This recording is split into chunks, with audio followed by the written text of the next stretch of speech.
Assalomu alaykum bootcamp tugatuvchilari va nihoyat sizlar orzu kutgan kunlar yetib keldi.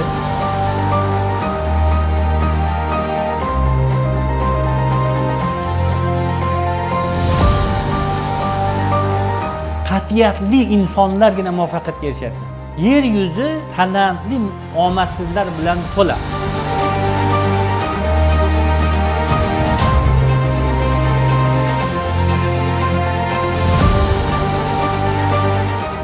Bu mani yo'nalish bo'lmasa kerak degan xayollarga borib tashab ketaymikin degan tuyg'ular 3-4 marta bo'lgan. Bu narsalar hammasi bizni foydamizga ekanligini tushundik. Hozirgi kunda kiber xavfsizlik markazida Android dasturchi bo'lib ishlayman.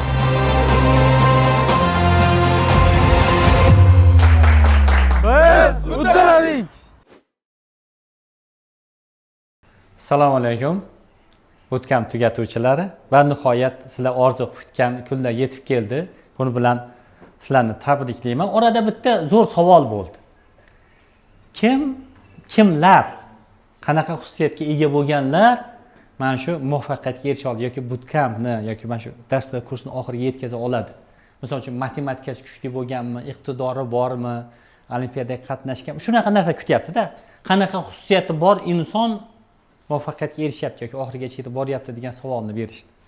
Haqiqatda ko'p yillik kuzatuvlarimiz natijasida kimda sabr bo'lsa, o'shalar oxirigacha yetib bordi.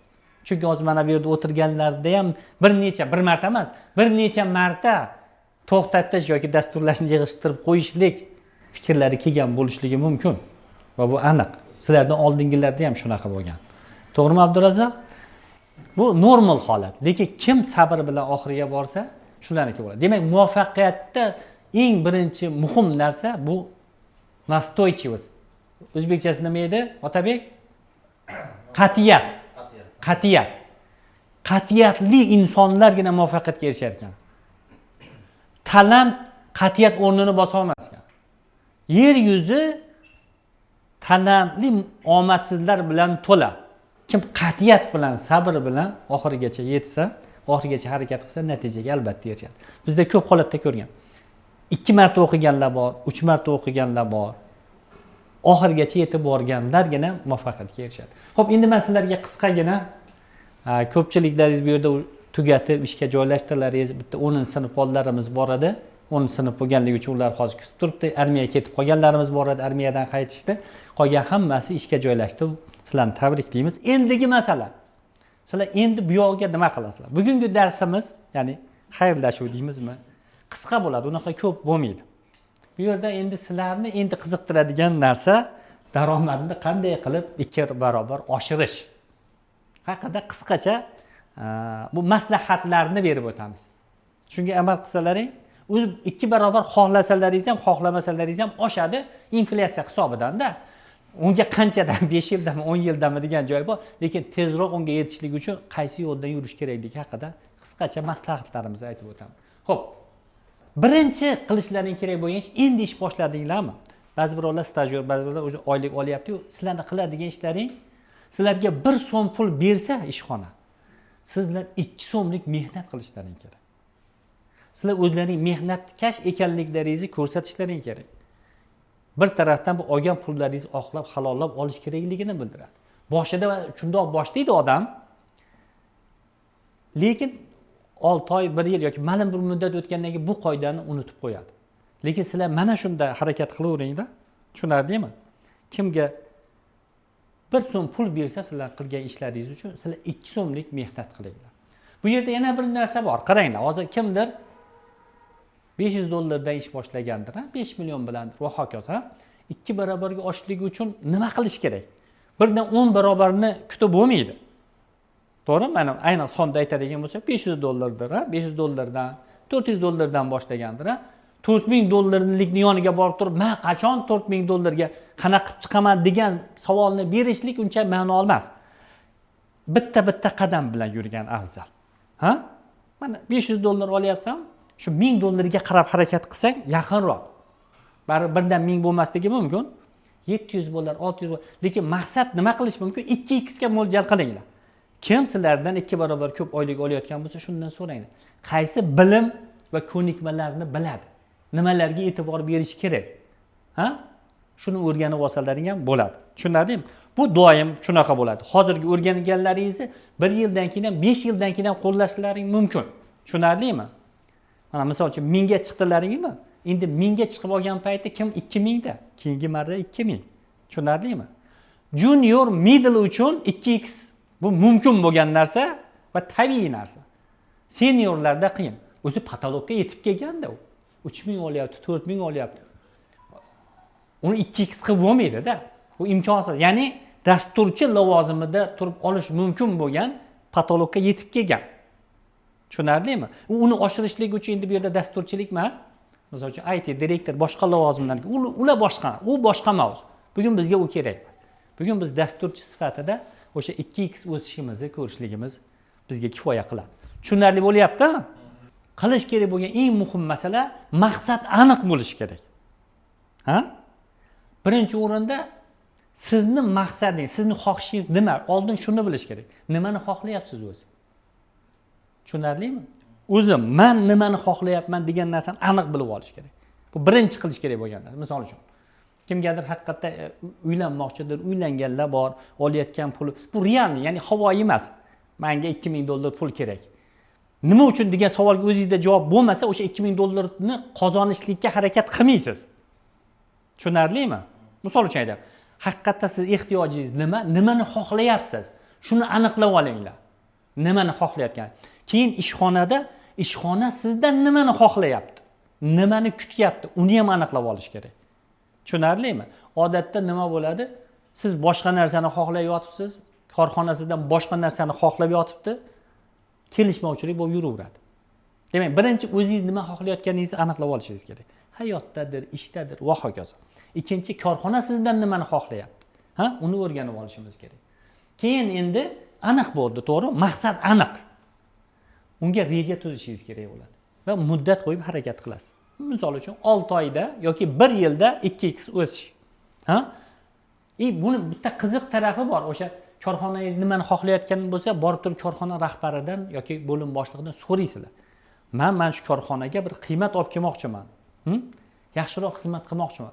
Men nima qilsam ko'proq foyda olib kelaman bu korxonaga deb so'rash kerak. Qanday bilim va ko'nikmalarga ega bo'lishim kerakman? Men hozirgi qilib turgan ishimdan 2 barobar ko'p qiymat olib kelishim uchun nimalarni bilishim kerak? Nimalarni qilsam bo'ladi? Ha? Mana shu chiroyli qilib so'rash kerak-da. To'g'ridan to'g'ri bor, menga qancha oyligimni 2 barobar oshirib berasan emas. Tushunarlimi? Bu bo'ladi. Undan oldin qiymat so'rash kerak. Men nima qilsam 2 barobar oylik oladigan odamning ishini qilib bera olaman. Qiymat oldin beraman, faqat berishni o'ylang. Mana bu texnologiyani bilishlik kerakdir. Yoki men shu mas'uliyatni yoki mana bu muammoni hal qilib bersang shu darajaga chiqasan deylar. Endi o'rganasizlar o'sha muammoni. Ha? Bu muammoni qanchada yecha olasizlar? 6 oy, 1 yil, 2 yil, ha? Buni qadamlarga men reja tuzib, muddat qo'yib harakat qilishlik kerak bo'ladi. Endi eng muhim narsa, yana bir narsa. Nima muhim ekanligini bilish kerak. Sizdan ko'p narsa talab qilinadi. Programmani tezroq tugatish kerak. 10 ta funksionalnost bor. Lekin eng muhimi qaysi biri? Yonib turgan. Yoki sizning vazifangizda eng muhim narsa nima? O'sha eng muhimidan boshlash kerak. Siz agar nima muhimligini bilmasangiz hayotda hech qachon muvaffaqiyatga erisha olmaysiz. O'zingiz uchun nima muhimligini, korxona qilib turgan ishingiz uchun nima muhimligini birinchi o'rinda aniqlab olish kerak. Tushunarlimi? Doim shuni o'ylash kerak. Keyin har doim maqsadga erishishlik uchun harakat qilish kerak. Ortiqcha narsalarni olib tashlash kerak. Misol uchun Telegramdir, Instagramdir, vaqtni bekor o'ldiradigan narsalar. Vaqtdan samarali foydalanishlikda harakatini qilishlik kerak bo'ladi. Keyingisi mana ishingizni ustasi bo'ling. Bilish emas, o'sha ishni qila olishlik muhim. Tushunarlimi? Sizlar bilasizlar, ko'rgansizlar, o'rgangandirsizlar balkim, ha? Men buni bilaman degan bilan ish bitmaydi. O'sha ishni qilib tugatib ko'rsatish kerak. Natija ko'rsatish kerak. Natija faqat bilishlik kamlik qiladi. Xo'p, endi kreativ fikrlash kerak bo'ladi. Kreativ fikrlash nima degani o'zi desa yoki kreativ fikrlashni qanday rivojlantirish mumkin desa, bu o'ziga o'zi savol berishlikni bilish kerak ekan. To'g'ri savol berishlik. Mana shu kreativlikni oshirar ekan. Masalan, boya maqsad qo'ydilaring, ha? Oylikni yoki daromadni 2 barobar oshirishlik, ha? Nima ish qilishim kerak? Shu vaqtda o'ylash kerak. Nima ish qilishim kerak daromadim? Endi daromadni tushunyapmiz, ha? Bir yillikni olasizlar, faqat oylik emas. Bir marta oylik olding, keyin ko'chadan bitta zakaz bo'lib qolishi mumkin, buyurtma, uni qilib berasan. Endi qo'shasizlar 6 oylik, 1 yillik shunaqa chiqishligi mumkin. Bir narsani bilinglar, odamlar sizlarga nima uchun pul berishga tayyorligini bilishlari kerak-da. Nima uchun sizlarga pul beryapti? O'sha ishni qoyillatib qilish kerak. Xo'p, endi kreativlikda to'g'ri savol berish kerak. Demak, men daromadimni 2 marta oshirmoqchiman. Xo'p, buning uchun men nima ish qilishim kerak? Shu vaqtda o'ylash kerak savol. Nima ish qilmasligim kerak? Uni ham bilish kerak. Vaqtni behuda o'tkazish va hokazo va hokazo. Tushunarlimi? Kreativ fikrlash muhim. Endi yana bir narsa, muhim uchtalik qonuni deydi. Sizlar biror bir ish qilayotganda eng muhim 3 ta narsani aniqlab olishingiz kerak bo'ladi. Hamma narsaga sizlarning fokuslaringiz, imkoniyatlaringiz yetmaydi. Tushunarlimi? Bugungi kunda har bir insonni qilish kerak bo'lgan ishlari uni imkoniyatidan kamida 10 barobar ko'p. Men orzu havasi deylik yoki bo'lmasa boshqa narsasi. Shuning uchun sizlar ishdadir, hayotdadir, o'zingiz uchun eng muhim bo'lgan 3 ta narsani aniqlab olasiz. O'shanga fokus qaratish kerak. Fokus nima? Fokus bu muvaffaqiyat omili. Nimaga?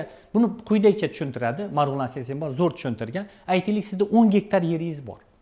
10 gektar yer. Sizda faqat 1 gektarga yetadigan suv bor, 1 gektarga. Siz demak shlankani, suvni qaysi tarafga qaratsangiz, o'sha yer gullab yashnaydi. O'sha yerda gul o'sadi. Qayerga suv yetmasa, u yerda o'smaydi. Bu yerda boyagi 10 gektar yer bu biz qilishimiz kerak bo'lgan ishlar.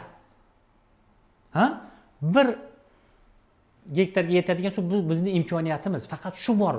Bu fokusimiz qayerga qaratsak, xullas o'sha gullab yashnaydi. Shuning uchun siz eng muhim narsani aniqlab, faqat o'shanga nima qilish kerak? Suv quyish kerak bo'ladi. Mana hozir o'zi buni shundoq ham ko'rdinglar. Bu time managementni men o'zim oltin qoidasi deyman, ular zakon 3 deb tushuntiradi yoki top 3 ta deb tushuntiradi. Lekin uning ichida ham bittasi men aslida 3 taligi ham yaxshi, 3 ta narsa haqida doim ishlayman. Undan ham afzali eng muhim bittasini aniqlab faqat shunga qaratishlik. Mana shuni aynan sizlar qanaqa muvaffaqiyatga erishdilaring? Bootcampda 100% fokus qildilar. To'g'rimi? 100% fokus qilish bilan maqsad. Qolgan ishlar ham xuddi shunaqa. Nimaga 100% berilib ishlasalaring, o'shanda nimadir natija bo'ladi. Yaxshiroq natija bo'ladi. Yana bir narsa, uzluksiz ta'lim. Bu nima degani? O'sha beshikdan to qabrgacha degan narsa aynan shu dasturchilar uchun, hamma uchun bu. Ko'p odam nima qiladi? Mana hozir tugatdilar, o'qidilaring, ham 1 yil, 2 yil, 3 yil davomida sizlar o'qib o'rganib turasizlar. Yangi bilim kerak bo'ladi, lekin ma'lum bir muddatdan keyin odam o'sishdan to'xtab qoladi. Shu bilgan bilim bilan, shu bilgan programmasini aylanaveradi, bir xil proyektlar qiladi. O'sha 2 yilga to'lmagan bitiruvchilarimiz ham keldi. Ish tajribasi 2 yilga to'lmagan korxonada bir xil ish qilamiz. Zerikib ketdik deyapti. Chunki bir xil texnologiya, bir xil narsa, copy-paste, u yog'ini o'zgartirib, bu yog'ini o'zgartirib, tamom. Asosiy, ya'ni yangi texnologiya, yangi o'sish shu. Bu narsa sizni o'ldiradi.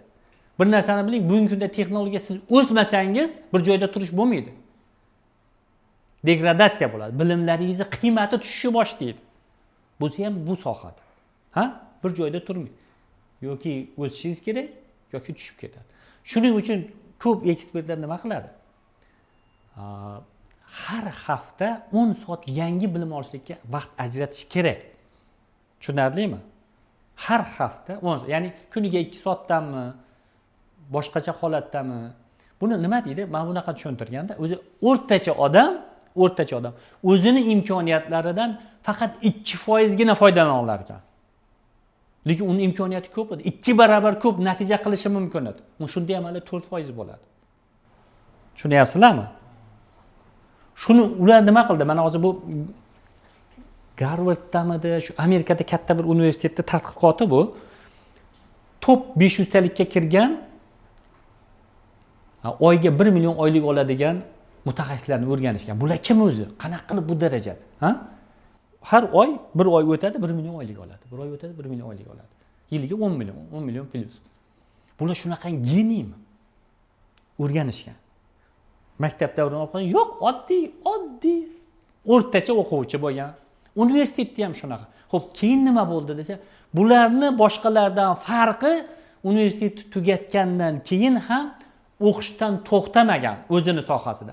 Birinchi qiladigan ish o'zini korxonasida, o'zini sohasida, korxonada men bu korxonaga qanday qiymat bera olaman? Nimalarni bilishim kerak? Xuddi boya qoida.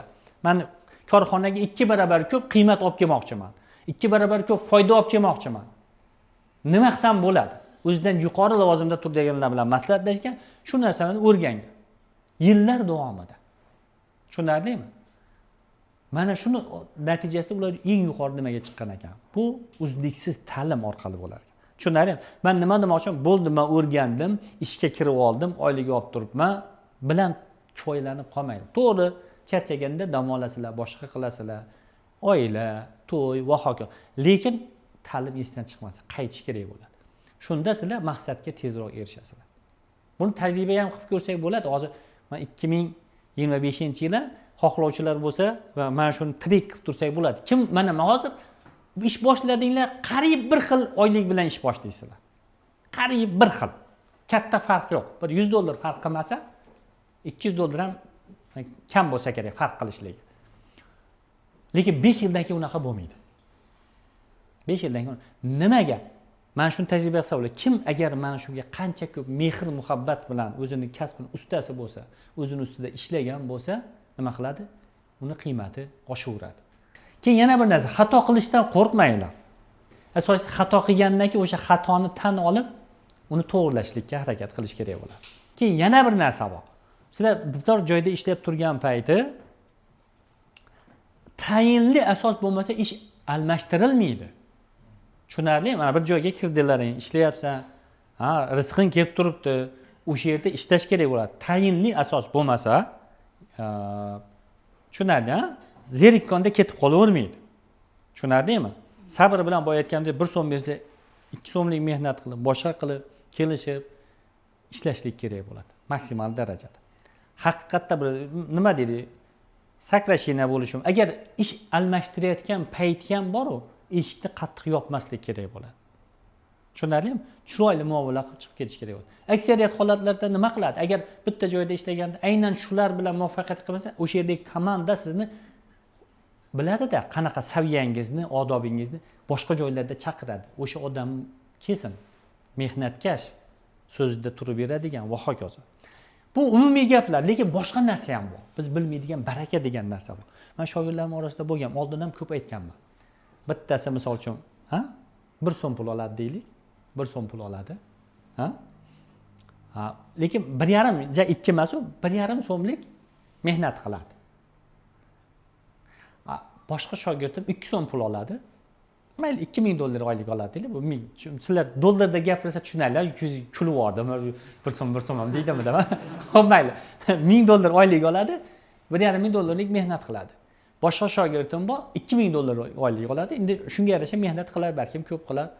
Lekin men qiziq tarafim bor-ku. Mana shu $1000 oylik oladigan shogirdimda ishida baraka bor-ku. Keladi Qudrat aka deydi. Zakot berishda qanaqa hisoblaydi deb so'raydi men. Men bilmayman, uni zakotga puli yetgan payting o'rganaversa, senga kerak emas desa, men berishim kerak deb yuradi. $1000 oylik oladi, zakot berishim kerak deb yuradi. $2000 oladigan shogird doim qarz so'rab yuradi, bor. Shunaqa.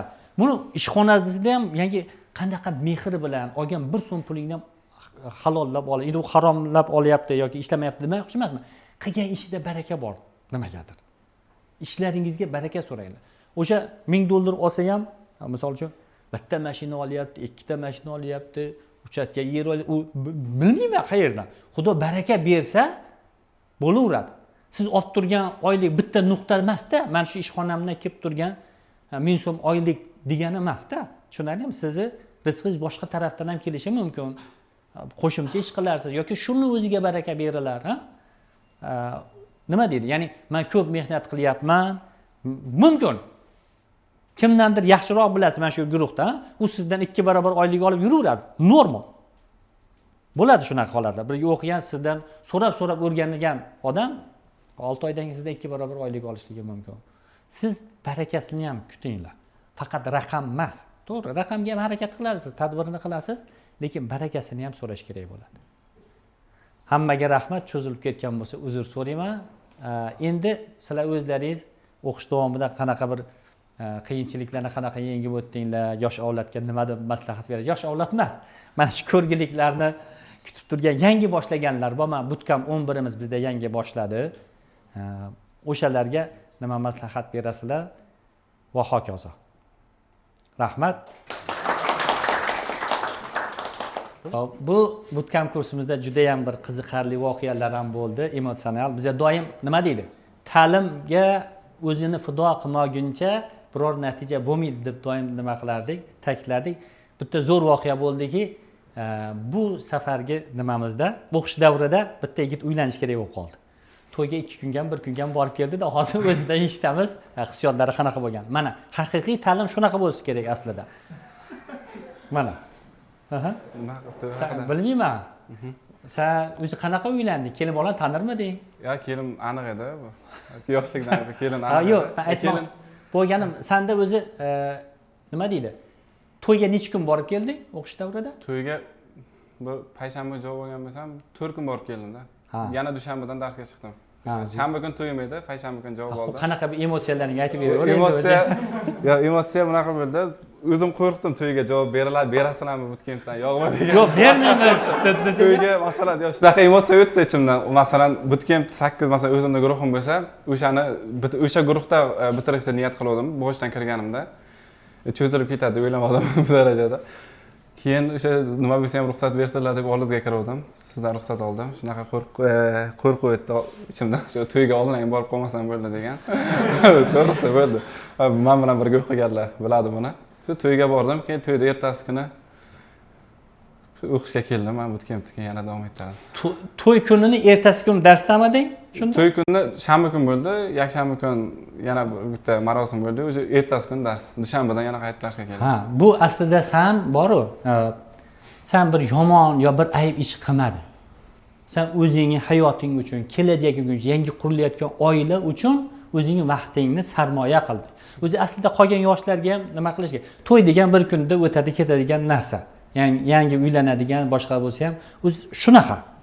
Unga bir oylab tayyorgarlik ko'rib yoki oylab vaqtini sarflash kerak emas. Shuni qisqa bo'lsa ham shuni o'tkazib, hozirgi kunda baxtli oilalardan bittasisan? Ha. Mana shuning uchun nima deydi? Seni mana shu holatlarda qo'llab-quvvatlagan ota-onangga, balkim rafiqanggadir, undan keyin ham o'qish ancha davom etdi. Aynan dil izhorlaringni mana kameraga qarab turib aytadigan vaqti keldi. Mana. Bu hozir kulyapmiz, lekin bugungi kunimiz haqiqiy qahramoni mana shu yigitlarda. Bir qarsak chalinglar. Deputat.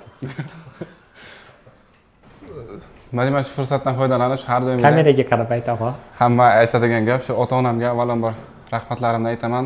Shu darajaga yetishimgacha qo'llab-quvvatlab, moliyaviy tomondan o'sha ruhan qo'llab-quvvatladilar meni. O'sha necha marta o'zimda ham qancha tushkunliklarga tushib qoldim.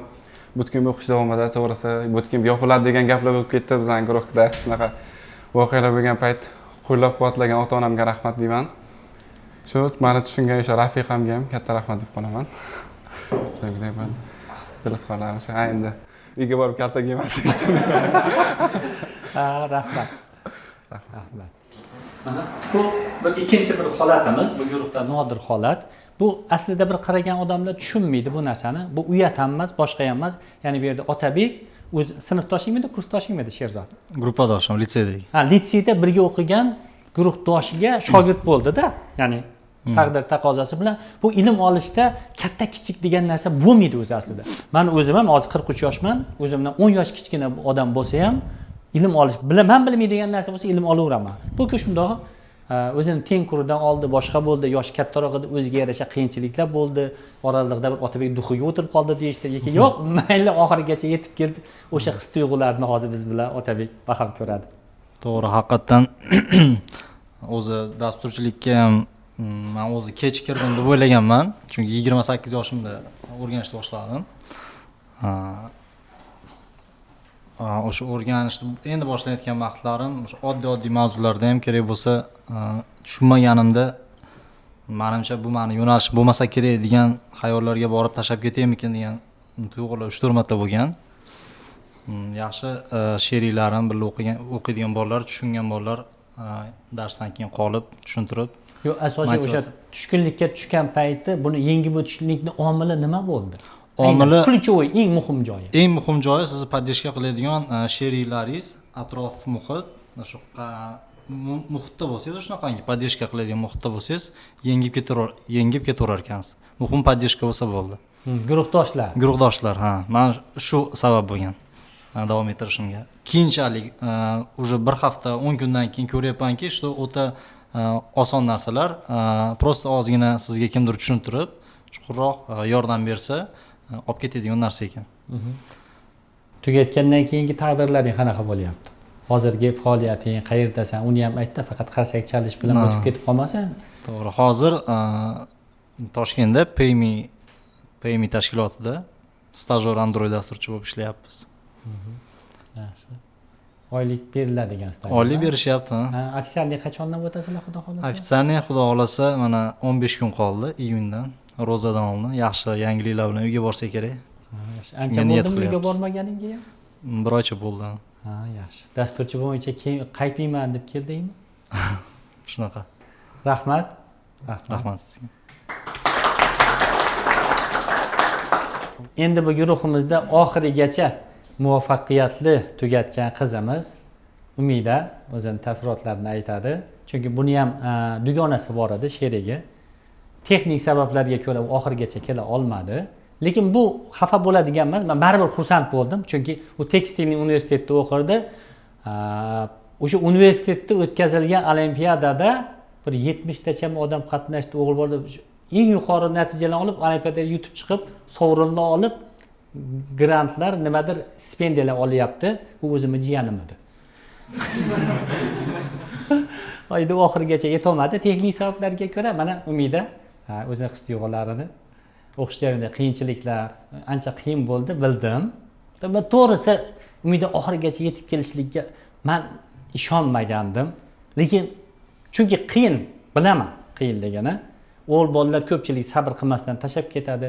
Bu qiz bola bo'lishiga qaramasdan haqiqatda sabr qildi, mehnat qildi. Shu darajaga yetib kelganimga, ustozlarimga, hammasiga rahmat. Ko'p ketib qolmoqchi bo'lganman. O'zingiz chaqirgansiz ustoz. Ustozlari qo'llab-quvvatlashi bilan shu darajaga yetdim. To'g'ri, qiyin bo'ladi o'qish jarayoni. Hamma narsa yangi. Hamma mavzular tez o'tiladi. Buni ustiga Sherzod aka tinmasdan so'kadi uyga vazifa qilmasak deb aytib. Bosim kuchli bo'ladi. Ozroq sabr qilib, o'zini ustida ozroq ishlasa, hammasi o'tib ketadi. Sizlarga kattakon rahmat.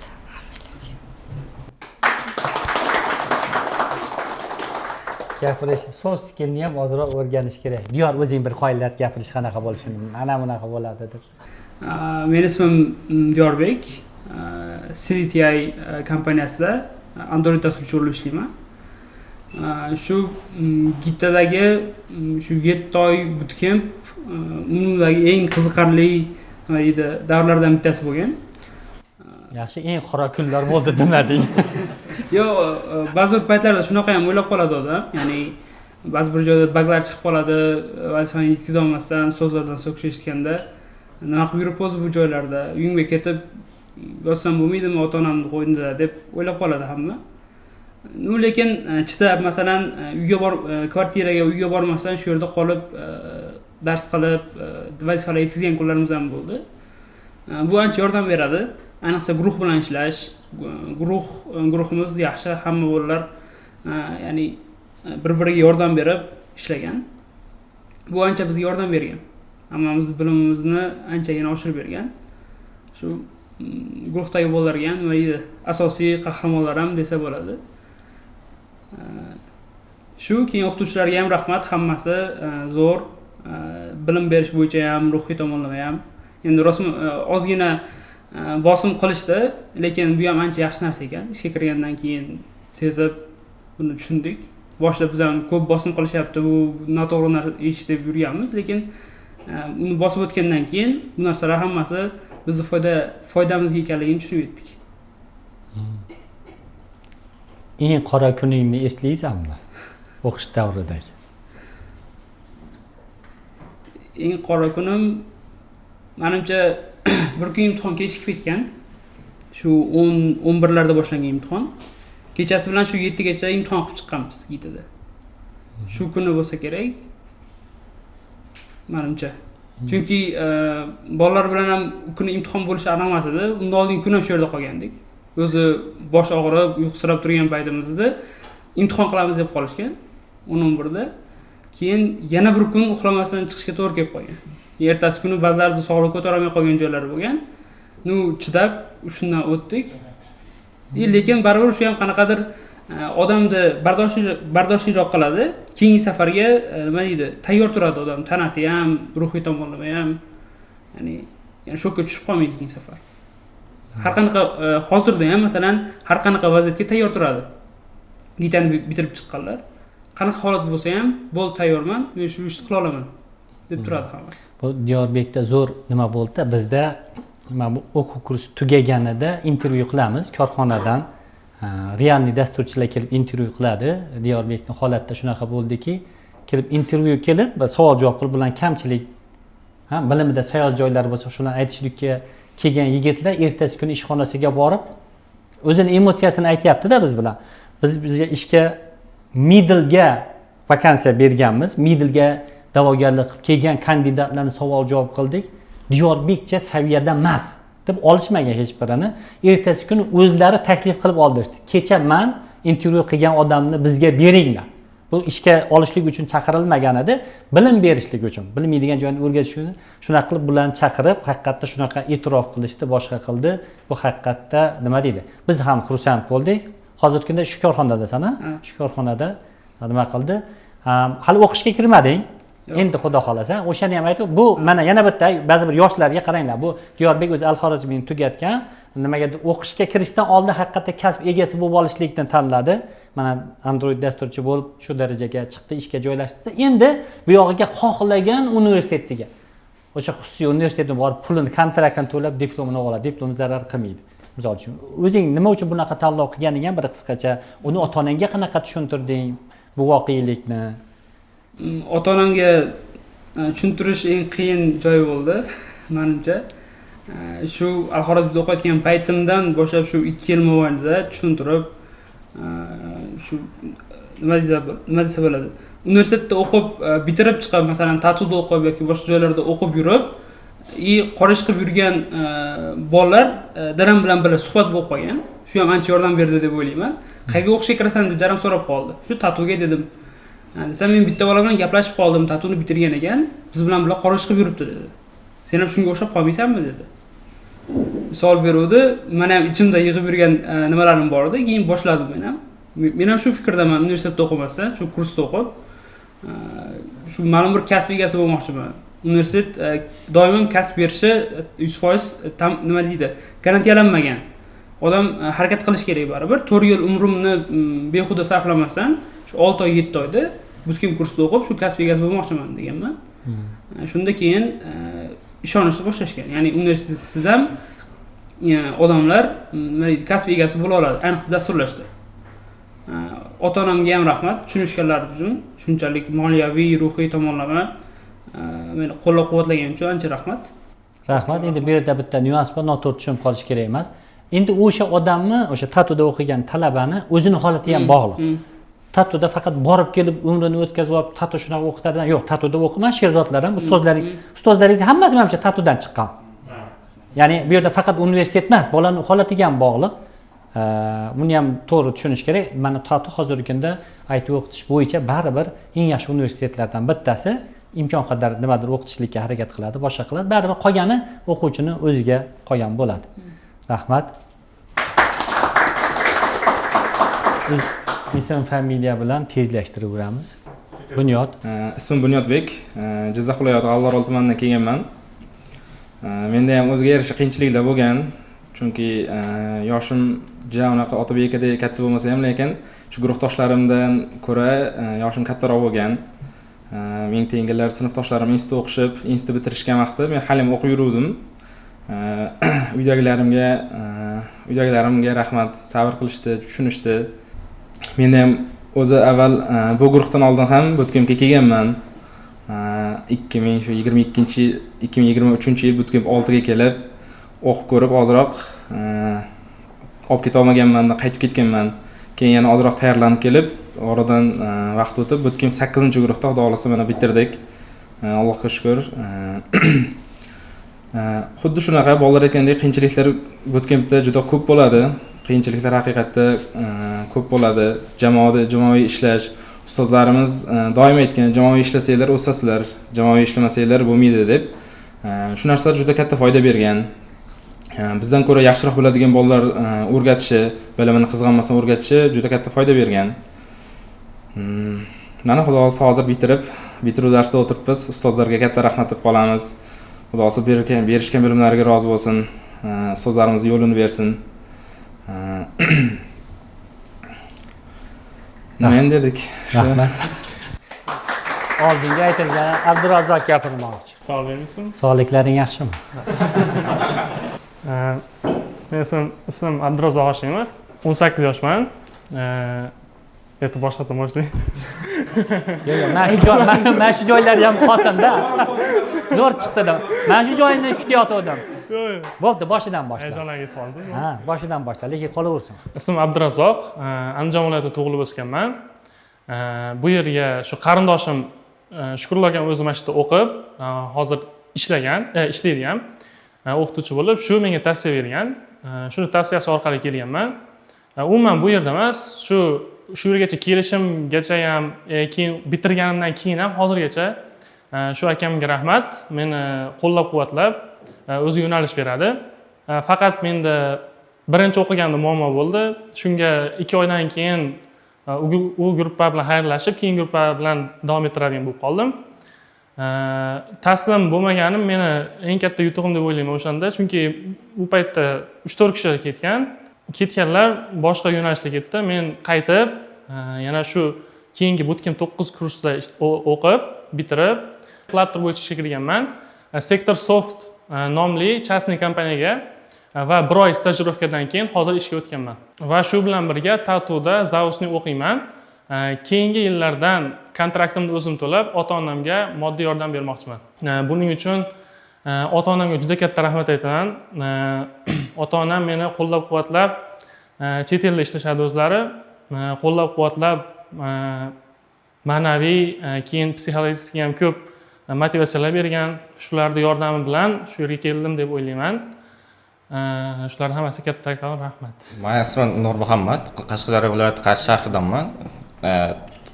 Tatu Qarshi filialini dastur injinering yo'nalishini tugatib, keyin bu yerga keldim. O'sha Gitani bilgandim, universitetda 4-kurs vaqtim bilgandim.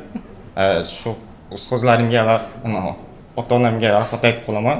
Chunki universitetda ham 4 yillik kontraktim Gitadagi to'lovlarni moliyalashtirishgan. Shuning uchun ustozlarimga, ota-onamga katta rahmat. Rahmat, salomat. Demak, bizda Oybek, bizda 100% grantda o'qigan, va'dalarni katta berib bizga deputat bo'lib olgan o'quvchilarimizdan. Hammaga assalomu alaykum. Ismim Oybek. Shu Gitada grant bo'lib o'qiganman. O'qish jarayoni juda qiyin bo'lgan. Birinchi kelgan paytim Javani umuman o'qimagandim. Dart dasturlashni bilmadim, lekin Javani umuman bilmasdim. Shu Androidning birinchi oyi men uchun eng qiyin oy bo'lgan. Kuniga 12 soatlab kod yozishga to'g'ri kelgan. O'rganish uchun maksimal 19 soatgacha yozganman o'zim. Ancha qiyin bo'lgandi. Keyin Android tugatish payti imtihondan yiqilganman. Ancha qiyin bo'lgan imtihon. O'zim yaxshi tayyorlanolmadim, yiqilganman. Keyin ustozlarning yordami bilan o'tib bitirdim. Hozir Metrologiya ilmiy markaziga mobil dasturchi bo'lib ishga kirganman. Shu fursatdan foydalanib Menga yordam bergan ustozlarga, imtihonlar o'tkazganlarga rahmat aytaman. Keyin ota-onamga meni tushunganliklari uchun o'z minnatdorchiligimni bildiraman. Shu orada universitetimni ham universitetga kurs tanlashda o'qigan payt kurs tanlab ketganman. Universitetdan bir ikkita muammolar chiqqandi. Shu GITAda o'qiyman deb universitetdan ketgan. Qaytib tiklayman endi bu yildan Tatuda. Ya'ni o'zing kontraktni o'zim to'layman deb va'da berib hozir ota-onangga kamerani ol dedi. O'zimni kontraktimni o'zim to'lab o'qishni qayta tiklayman. Va grant yutib olgan paytim ham aytgandim, shu grantimni qaysidir o'quvchiga ishlab qaytarib beraman deb, bu va'damga sodiq qolaman ustoz. Qaytarib beraman xudo xolasa. Ya'ni yangi yoshlarni o'qitishlikka homiylik qilaman desang chiroyli chiqadi, shunaqami? Ha, shunaqa. Yoshlarni o'qitishga homiylik qilaman. Xo'p, tamom. Sardorga ber. Gapirishni bilishing shart emas. Men oldida ism familiya aytib, men gapira olmayman deb bo'ldi. Ismim Bobur, yoshim 18 da, Andijon viloyatidanman. Shu GITAga tanishlarim tavsiyasi bilan kelganman. Foundation ham shu yerda o'qiyman. Bootcamp 8 guruhini tugatib, hozir CTA kompaniyasida Android dasturchi bo'lib ishlayman. Hali universitetga topshirmading-a? Universitetga topshirganman, lekin chiqib ketganman. Keyin kirib. Qanaqa ma'noda? Rejalar qanaqa endi bu yoqda? Rejalar endi o'zimning yo'nalishim bo'yicha universitetga kirish. Oldin iqtisodiyotga kirganman-da. Xo'sh, kontrakt kim to'laydi? Kontraktni o'zim to'layman. Hazillashma. Assalomu alaykum, ismim Sultonbek, Farg'onadanman, yoshim 19 da. Universitetda 1-kurs sirtqi talabasiman. GITAda Bootcamp 9 guruhi bitiruvchisiman. Hozirda metrologiya ilmiy markazida mobil dasturchi lavozimida ishlab kelyapman. Ismim Anvarjon, yoshim 20 da, Namangan viloyatidanman. Shu GITAga tanishim orqali eshitib shu joyga kelganman. Foundation ham shu yerda o'qiganman. Xo'p, oldin maktab davrida o'sha olimpiadaga tayyorlanish uchun ozgina dasturlashdan xabarim bo'lgani uchun bu yerda sal osonroq bo'lgan menga o'rganishim. Endi bootcamp tugatib, hozir Great of IT kompaniyasida o'sha yerda Flutter dasturchi bo'lib ishlayman. Mana bootcamp kursini bitirib, kasb egasi bo'ldim. Endi xudo xolasa xohlagan universitetimga kirib, inshaalloh budjet asosida kerak bo'lsa o'qisam bo'ladi. Endi bu yoqqa kasbim bor. Moliyaviy tomondan o'zimni qo'llasam bo'ladi. Sen hozir yolg'on gap keldi. Prichop, hayotda budjetga kira olmaysan-da. Universitet o'qimayman, hamda ustozlik. Ha? Universitet o'qish niyatim yo'q-da deyman. Hozir mana bitta o'quvchimiz aytayapti, mana kasbim bor endi, dasturchiman. Menga universitetda o'qishning keragi yo'q deyapti. Bu noto'g'ri. Men bu fikrga qarshiman. Chunki aytaylik, Anvar hozir 20 yoshman dedi, 20 yil dasturchi bo'ldi. Tasavvuran. Keyin bu kelib turib, biror bo'lim boshlig'i yoki IT direktor bo'lishi kerak. Buni xususiy korxona bo'lsa ham hech kim qo'ymaydi. Har qanday biznes egasi aytadi, agar mana shu universitet ko'rganida, oliy ma'lumotli bo'lganida, meni biznesim bundan ko'ra yaxshiroq bo'lardi deydi. Ertaga 25 yoshli yo 30 yoshli boshqa bir diplomi bor, magistr bitirgan boshqa diplom bor odam buni ustiga boshliq qilib qo'yadi. Men shuning uchun aytayapman, xo'p, mayli, kasb egasi bo'lding, diplom kerak emas demanglar. Ertaga nima bo'ladi biz bilmaymiz. Maslahatimiz qanaqa? Ixtiyoriy universitetga zaochli bo'lsa ham, sirtqi bo'lsa ham kirib, o'zlarining kontraktni o'zlarining to'lash qobiliyatidasilar, uni olib qo'yish kerak. Bir kun kelib rahmat deysizlar. Shuning uchun men hozir universitetda o'qimaslik bu faxr emas. To'g'ri. Universitetda biz berayotgan bilimni bera olmasligi mumkin, lekin universitetda o'qima. U mana bu hozir gapira olmayapsizlar, o'sha gapirishlikni o'rgatadi. So'z skill boshqa bilimlarni beradi. Aynan dasturlashni bo'lmasa ham o'zini beradigan bilimlari, saviyasi, darajasi bor-da. Tushunarlimi? Assalomu alaykum. Mana ismim sinfsan, ha? Hamma davom etaver. Assalomu alaykum. Mana ismim Sanjar, Qashqadaryo viloyati Qarshidanman. GITAga akamning yaqin o'rtoqlaridan biri, Qudrat ustoz o'zlarining shogirdlaridan biri ekan. O'sha kishi taklif qilganlar, shu GITAga borib o'qishdi, shu IT sohasi aynan Androidchi, mobilniy yo'nalishda yaxshi o'rgatishadi degandilar. Shu yerga kelib o'rgandim. Kelganimda boshlaganimda 10-sinf edim. Mana 10-sinf bitiryapman, lekin o'sha hozirda bojxona servis davlat muassasasida Flutter dasturchi bo'lib ishlayapman. Ustozlarimga hammaga shu bergan bilimlariga rahmat aytaman.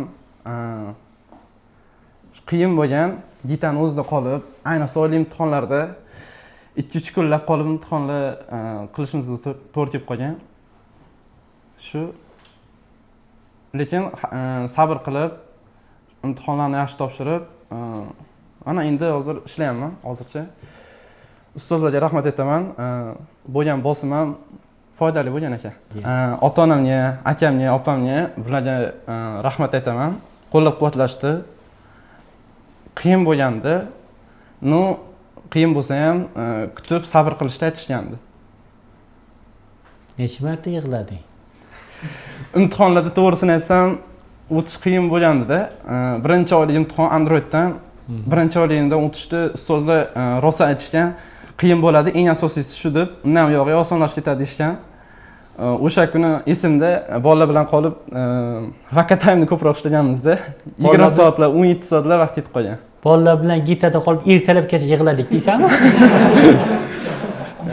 Shunaqa ko'p vaqt ketib qolgan. Yo'q, yaxshi, zo'r. Mana sabr tagi, mana shundan mobil dasturchi. Oxirgi bootcamp kursimizda 3 ta maktab o'quvchilari o'qishdi, ya'ni ular 8 va 9 bootcamp guruhlarida. Ya'ni men aytmoqchi bo'lganim 10-sinfda o'qishlikni boshlagan Azamxo'ja degan o'quvchimiz bor. U 10-sinfda boshladi, keyin 11-sinfda tugatdi. U 2 ta guruhda o'qidi, qiyinchiliklarga duch keldi. Sababi bizning o'quv programmamiz kasb o'rgatishlikka qaratilgan, asosan universitet talabalariga qaratilgan. U maktab o'quvchisi bo'lishiga qaramasdan o'zi universitet tatuni talabalar bilan, hatto tatuni tugatgan talabalar bilan bitta guruhda o'qib tugatdi. To'g'ri, har xil qiyinchiliklar bo'ldi, boshqa bo'ldi, lekin oxirigacha yetib kela oldi. Bunda Azamxo'janing o'zi bilan, dadasi bilan biz ko'rishib gaplashib turdik, lekin oxirigacha yetib keldi. Haqiqatda qobiliyatli, talantli bola, lekin unda nima deydi, yosh bo'lganligi uchun gapirishlik qobiliyatlari hali uncha ko'p shakllanmagan, soft skill deymiz buni.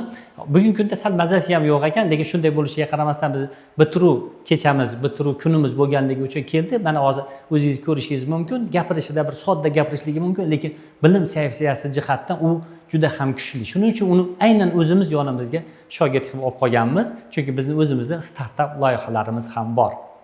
Assalomu alaykum. Ismim Iskandar Xo'jayev, Azamxo'ja. 97-maktabda 11-sinf o'quvchisiman. Men bugun bootcamp kursini bitirdim. Yaxshi natijalarga erishdim. O'zi IT sohasiga kirishim kichkinaligimdan 6-5-sinf bo'lgan paytimdan boshlangan. Kichkinaligimda o'rtalarim programmistlar ko'p bo'la oladi deb har maqtashardim. Bitta sinfdoshim chaqirib qoldi meni IT bo'yicha o'qishga. U yerda borib yarim yil o'qidim. Bolalar uchun programmistlikni bosh kurslarini o'qidim u yerda. Keyinchalik 1-2 yil tashlab qo'ydim. Keyin bir kuni bitta qog'oz topib oldim. U yerda Gita dasturchilar akademiyasi tuzilgan ekan. Qiziqib borib, u yerda Qudratga bilan tanishdim. U yerda Python, web, Telegram bot kurslarini o'tdim. Keyinchalik menga bootcamp kurslari borligini, mobil Android, mobil dasturlash haqida ma'lumotlar berishdi. Keyin mobil dasturchi bo'laman deb foundation kurslarini o'qidim. Keyin bootcampga kirdim. Bootcampga kirgan paytim 10-sinf edim. U yerda juda ko'p guruhdoshlarim bilan masalalar yechdik, qolib misollar ishladik. Lekin Android kurs oxirida menga bosim kuchlilik qildi, eplolmay qoldim. Guruhdan applarni tugatmaganim uchun haydaldim. Keyin bir oy dam olish qildim o'zim uchun. Dam olib, o'zimni kuchlarimni yig'ib, bootcamp 8 ga kirdim. Bootcamp 8 da yangi guruhdoshlar topib, ular bilan gaplashib, ular bilan birga ishlab, shu bootcamp kursini tugatdim. Bootcamp kursi men uchun juda qiyin bo'ldi, chunki bu kurs kattalar uchun mo'ljallangan edi. Mana guruhdoshlarim universitet talabalari yoki universitet o'tgan odamlar edi. Ular bilan bitta xonada o'tirib, bitta dars o'tdim.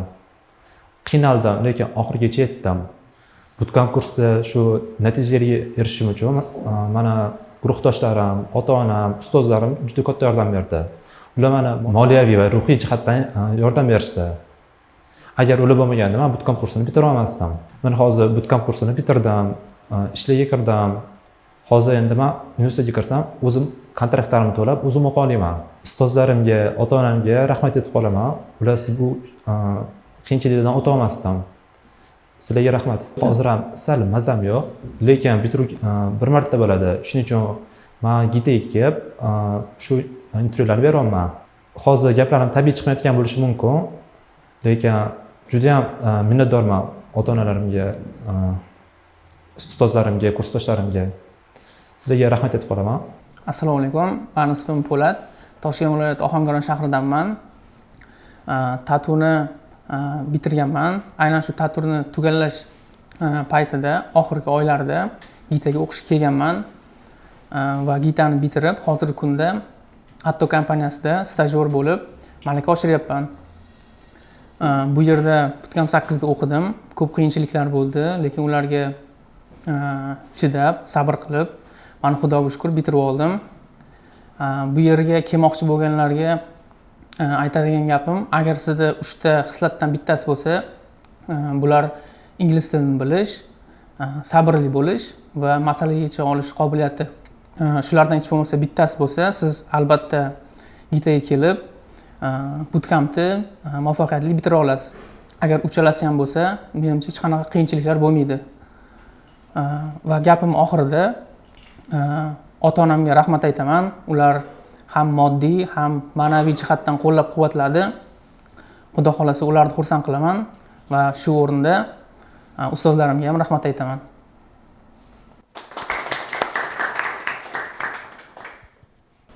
Assalomu alaykum. Mening ismim Sardor. Yoshim 25 da. Surxondaryo viloyatidanman. Gitaga kelishimning asosiy sabablaridan bittasi, aniqrog'i kursdoshim menga gitani tavsiya bergan. O'sha orqali kelganman. O'sha menga voucher ham bergan gitada o'qishim uchun. Hozirda PMIda stajyor Android разработчик sifatida ishlayman. Gitada o'qish men uchun juda yaxshi bo'lgan, sababi undan avval boshqa kurslarda o'qiganman onlayn. O'zimda natija yaxshi bo'lmaganligi sababli gitaga kelganman. Gitada yaxshi, menda rezultat yaxshi bo'ldi. Gitada o'qish ham oson bo'lmadi, sababi ikkinchi oyda imtihonida yiqilib ketishimga ozgina qolganda meni Shukrullo ustoz olib qolgan o'zlari. Yordam berishgan juda.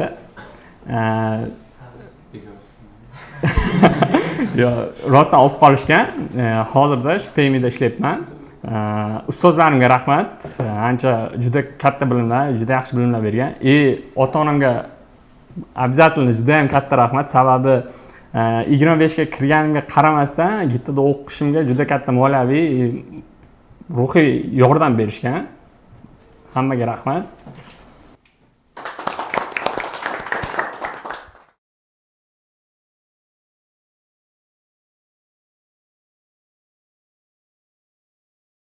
Assalomu alaykum yana bir bor hammaga. Bizni kuzatayotganlarga, gitani sizlarni hammani o'sha bugungi bitiruv bilan muvaffaqiyatga erishgan kunlaringiz bilan tabriklayman hammani. Nafaqat sizlarni, balki sizlarni ortlaringizda sizlarga ishonch bildirgan, sizlarga umid qilgan ota-onalaringizni, ustozlaringizni hammani bugungi kun bilan tabriklayman. Ortda eshitib turibman hammani muvaffaqiyatini, boshqasini. Bu yo'lni birga bosib o'tganmiz. O'sha bootcampni siz ta'riflayotgan kunlarda to'liq birga o'tkazganmiz. Oxirgi kun baribir boshqacha bo'ladi. Mana bu holatda, mana bu xonada necha martalar dars o'tayotgan bo'lsak, hozir baribir kamera qarshisida buncha fikrlarni eshitib turib, fikr bildirish o'zi ham bir hayajonli. Bunaqa kunlar bir umr esda qoladigan bo'ladi. Bu video YouTube'dagi qolgan videolarning bir tomoni, bu video o'zingiz uchun ham qayta ko'riladigan bo'ladi. Nima ham derdik, ishlaringizga omad, bu karyerangizni boshlanishi bo'lsin. Bu yog'iga to'xtab qolmanglar. Oqibat uzilmasin. Guruhda shu joygacha kelishiga o'zlaringiz ham ko'p marta aytdingizlar. Guruh bo'lib ishlash, bir-biringizga yordam, kommunikatsiya, bu keyinchalik ham yo'qolmasin. Hamma har xil kompaniyalarda, har xil yo'nalishlarda ishlab ishini davom qilib ketadi. Bir-biriga yordam, keyinchalik ham ish almashtirishlarda, boshqasida yordamlaringiz uzilmasin. Общий gitani o'zini kommunikatsiya ham bor. achchiq hozir hamma a'zo bo'lgan unga. O'sha sheristikani boshidan boshlab o'qitgan shogirdlar, o'zim ham sheristikda o'qiganman. Bootcamp boshidan boshlab hamma bolalar shu yoqda shunchaki oqibat uzmasdan, keyingi ishlariga motivatsiyani so'ndirmasdan harakat qilinglar. Omad ish yo'llaringizga ham, karyeringizga ham, shaxsiy hayot yo'llaringizga ham omad tilayman hammalaringga. Gitaga ham omad, ustoz charchamay ilm o'rgatishdan, hammani qo'llab-quvvatlashdan, bunaqa tadbirlari hali ko'pi oldimizda inshaalloh. Rahmat hammaga. Assalomu alaykum hammaga. Hammalarni tabriklayman. Mana shu hammalar qora kunlar deyapsizlar. Mashaqqatli kunlarda hali yangi keladiganlarni qo'rqitib qo'yasizlar. Mashaqqati bor, lekin sizlar tasvirlaganchalik yovuz kun emas. Albatta, oxiri juda shirin bo'lgan kunlar. Shu bosqichlardan o'tganligim bilan barchalarni tabriklayman. Oson bo'lganini hamma biladi. O'zimizdan hamma shu bosqichdan o'tgan. Albatta o'qib tugatdim, mana ishga borganligimdan keyin bu bosimda yarmichalik bosim bo'lyapti. Hatto. Yarmichalik ham yo'q. Shu men aytmoqchiman, albattaga bosim maksimalniy bo'lsa, bunchalik ham bo'lmaydi. Ishdagi eng ko'p mehnat qiladigan vaqtlaring shundan yengib o'tgandan keyin albatta keyingi qadamlar juda ham yaxshi bo'ladi. Yana sizlarga maslahat, mana shu bootcampda o'qigan tizimlaring bor, stillaringda yana 1 yil shu ko'rinishda o'zlaring ustida ishlasalaring, qolganlardan ko'ra ko'proq rezultatga erisha olasizlar. Bu ham oylik jihatdan ham, bilim ko'nikma jihatdan ham ko'proq o'sishga erisha olasizlar. Chunki men shuna dasturchilar taniyman, tajribasi ko'p, 5 yil, 6 yil, 7 yildan beri dasturlash bilan shug'ullanadi, lekin bilim ko'nikmasi 3 yillik dasturchi bilan bir xil bo'lgan odamlar ko'p. Tajriba ham doim tajriba rol o'ynavermaydi. Bilim ko'nikma ham shu ikkalasini birdaniga parallel olib keta olgan odam yetuk mutaxassis bo'la oladi. Yana bitta narsa, universitet haqida ko'p gapiriladi. Hozir O'zbekistonda IT sohasi kirib kelganiga, rivojlanganiga 5 yil bo'lyapti. 2020 dan keyin hisoblanishi kerak. Yaqin yana 5 yil yoki 4 yil ichidan keyin high level'da, ya'ni oliy ma'lumoti yo'q bo'lgan dasturchilarni ishga olish juda kamayadi. Chunki hozir yangi sohaligi uchun, kadr yetishmovchiligi borligi uchungina oliy ma'lumoti yo'qlarni ham ishga olishyapti. Masalan, xalqaro vakansiyalar chiqadigan saytlar bor. Shularga kirib ko'rsalaring, kompaniyalarning vakansiyasida high level so'raladi. Ya'ni ma'lumoti bo'yicha oliy bo'lish kerak. Bu narsa xalqaro bozordagi ko'p kompaniyalar tomonidan so'raladi. Bizda bozor hali yangiligi uchungina bor xolos. Va sizlar bir baxtli odamsizlar. Universitet o'qimasdan turgan programmist bo'la olgan. Yaqin 5 yildan keyin bunaqalar soni ancha sezilarli darajada kamayadi. Shuning uchun universitetda albatta o'qish kerak. Faqat O'zbekiston bozori emas, kengroq qatlamda ishlamoqchi bo'lsangiz, albatta yuqori levelli daraja kerak bo'ladi. Va tavsiya qilaman, agar imkoniyatli bo'lsa, magistraturada ham o'qiganlar ancha yaxshi. Kimlar Flutter chop ishlayapti? Qo'l ko'taringlar. Xolosmi? Bekor so'radingiz. Yaxshi, yarimling bor ekan, Flutterda ishlayotgan. Yaxshi, tabriklayman hammalarni yana bir bor. Omad. Mana shu maslahatni unutmasdan, yana 1 yil o'zingni tashlab yubormasdan, yana 1 yilgina kuchli mehnat qilib bersang bo'ldi. O'sha 1 yildan keyin hozirgi darajalaringdan 2x yoki 2,5x yuqoriroq darajada bo'lasizlar. Kafolatlangan bu, sinab ko'rilgan. Mana shuni unutmasalaring bo'ldi. Rahmat hammaga, sog' bo'linglar. Assalomu alaykum hammaga. Avvalambor hammalaringni shu kungacha yetib kelganlaring bilan tabriklayman. Ko'rganlar bor, ko'rmaganlar bor. Men ham bootcampni bitirganman, lekin bunaqa intervyu birinchi marta beryapman. Shunga men o'zimni ham intervyumni qo'shib beraman-da. O'zimni bootcampga qanaqa kirib kelganim va qanaqa bitirganimni hozir aytib bermoqchiman. Buni oldin hech kimga aytmagandim, ustozlarga ham hatto.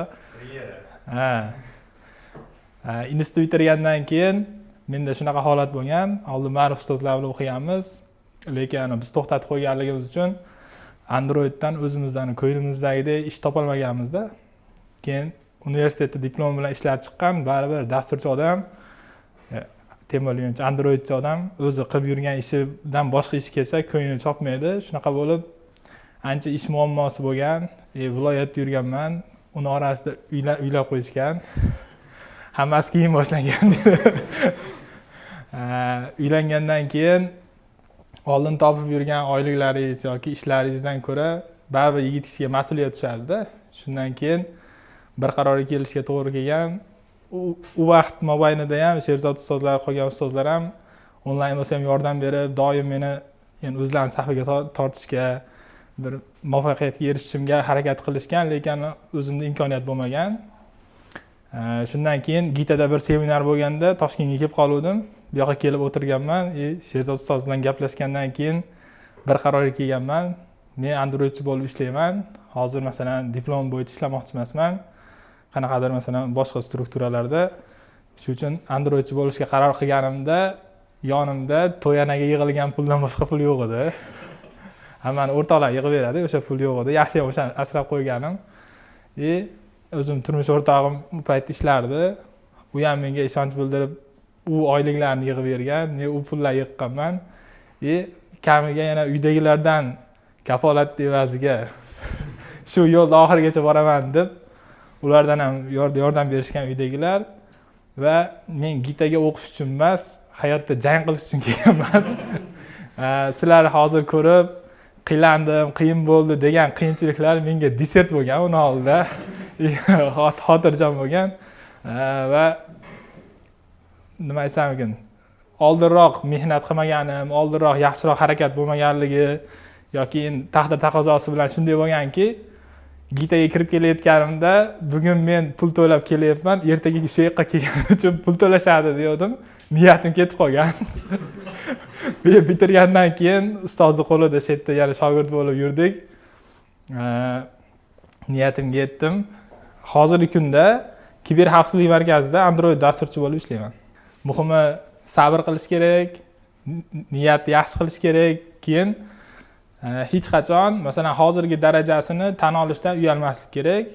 Ayniqsa yosh katta bo'lib boshlagan bu yoqdagi o'tirganlar Otabek aka yoki boshqa o'zimga o'xshaganlarni boshqacha hurmat qilaman, chunki ular masalan yoshlarda hali u narsaga duch kelmagansizlarda, yoshingiz katta bo'lib turib, masalan bilimingiz yetishmasligidan yoki o'zingizdan kichkinaroq boladan o'rganishdan hech qachon uyalmaslik kerak, o'zingizni holatingizni tan olishga qo'rqmaslik kerak.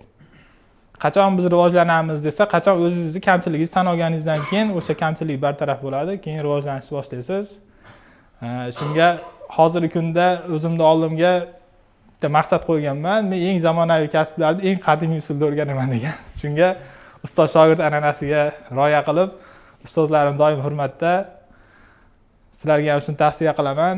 Ilm quloqdan quloqqa yoki og'izdan quloqqa ko'chmaydi, u qalbdan qalbga ko'chadigan narsa. Shuning uchun sizga kim qanaqa ilm o'rgatgan bo'lsa ham, hayotingizda qanaqa rol o'ynagan bo'lsa ham, doim hurmatini joyiga qo'yish kerak. Ilmni hurmat qilish kerak, boshqalarga o'rgatishdan ham qochmaslik kerak. Dangasalik qilmanglar, hali masalan ishga kiradigan to'xtab qoldi degani emas.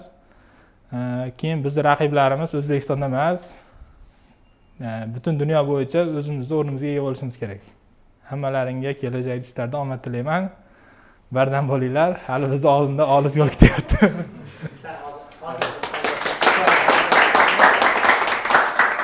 Anvar, mana hozir bitiruvda sen o'zing fikrlaringni aytding, mana ustozlarim o'z fikrlarini ham aytdi.